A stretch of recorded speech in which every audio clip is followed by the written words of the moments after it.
অনেকদিনের পুরনো একটি হাওয়াই মেশিন নিয়ে এসেছি। আজকে এই মেশিনটাকে পুরোপুরি খুলে সবকিছু পার্ট বাই পার্ট আলাদা করে এটাকে আমরা নতুন করেই ছাড়বো।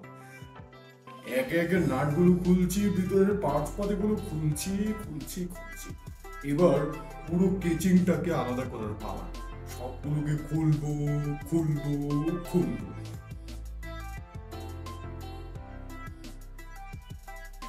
মোটরটিকে আলাদা করছি, মোটরটিকে এবার একটু টেস্ট করে নেবো এটা চলে কি, দেখি তো চলে কিনা নাকি পাল্টাতে হবে। এবার আমরা সবগুলো পার্টসকে একটা পাত্রে রেখে পানি দ্বারা ডলে ঘষে মেজে পরিষ্কার করে এটাকে আমরা কালার স্প্রে করব একটু পর। এখন মোটরটাকে ভালোভাবে ঘষে নিয়ে কালার স্প্রে করে নিচ্ছি। এইবার মোটরের পিছনটা লাগিয়ে আমরা নতুন ভাবে টেপ টুপ লাগিয়ে একটু টাইট করে দিচ্ছি যাতে নতুন একটা লুক চলে আসে। এই যে মিটারটা দেখতে পাচ্ছেন, এই মিটারটাকে তাকালের সাহায্যে পরিপূর্ণ ড্যামেজ হওয়া পার্টগুলোকে ঠিক করে নিচ্ছি। পার্টগুলোকে কালার স্প্রে দ্বারা কালার করে নিচ্ছি, রঙিন রঙিন কালার।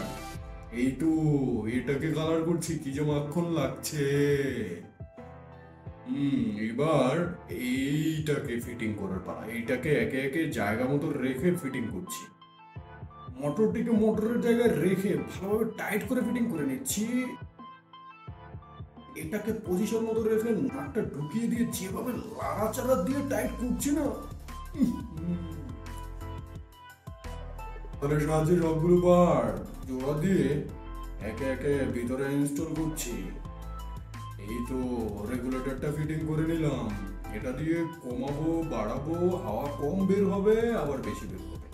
যাই হোক, পুরো ভিডিও জুড়ে সাথে থাকলে আপনি শেষ পর্যন্ত দেখতে পাবেন যে এই মেশিনটা কিভাবে কাজ করে আর এটা কোথায় ব্যবহার করা হয়। একে একে সবগুলো পার্ট ফিটিং করছি লাগাচ্ছি, ফিটিং করছি লাগাচ্ছি। এই তো হয়ে গিয়েছে। এটাকে ফিটিং করলেই আমাদের কাজ আর অল্প কিছু বাকি থাকবে। সবগুলো পার্ট যেগুলো অকেজে ছিল সেগুলোকে ফিটিং করে নিলাম। কিচেনটাকে লাগিয়ে মোটরটাকে ফিটিং করে সবগুলো পার্ট যেগুলো ফিটিং করা বাকি ছিল সেগুলোকে ফিটিং করে নিয়ে এই তো ফাইনাল রেজাল্ট চলে এসেছে আমাদের সামনে। কি দেখতেই লাগছে বাবা। এই তো দেখুন কি ছিল আর কি হলো, আপনারা পুরো ভিডিও জুড়ে দেখতেই পারেন। আপনারা তো বুঝতে পারছিলেন না এই মেশিনটি কোথায় ব্যবহার করা হবে। দেখতে পাচ্ছেন কোথায় ব্যবহার করা হচ্ছে। ভিডিওটি লাইক করতে ভুলবেন না কিন্তু। পুরো ভিডিও জুড়ে সাথে থাকার জন্য অসংখ্য ধন্যবাদ।